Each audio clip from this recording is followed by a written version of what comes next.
am a recovering perfectionist. During my whole life, I experienced what could be called the perfectionism gap.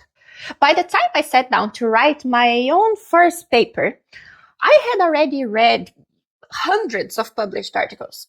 I could easily distinguish between an excellent paper and a poorly written one.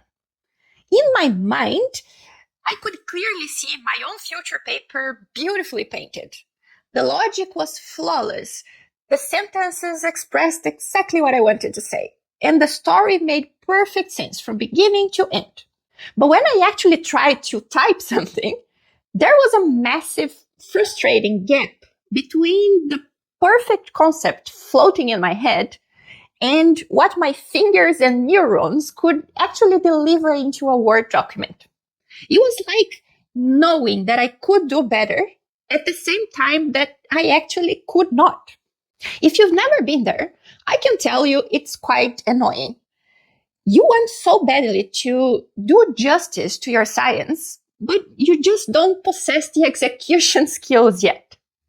To make matters worse, we usually try to bridge this gap inside a highly demanding academic environment.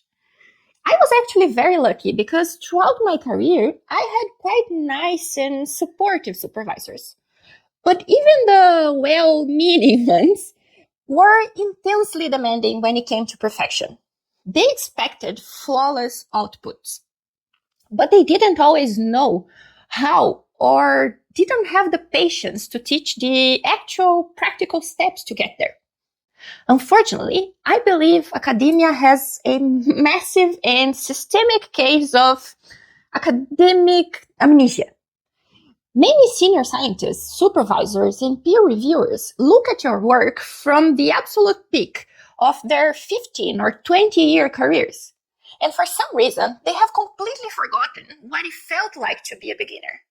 They have forgotten that one day they sat in the exact same chair you are sitting in, staring at a blank page, writing the exact same messy drafts.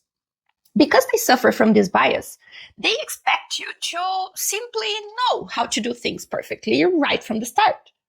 They treat a messy draft as a lack of knowledge or talent instead of what it actually is, a normal milestone in a hard learning process. When you feel that pressure, you tend to overthink everything and write nothing at all.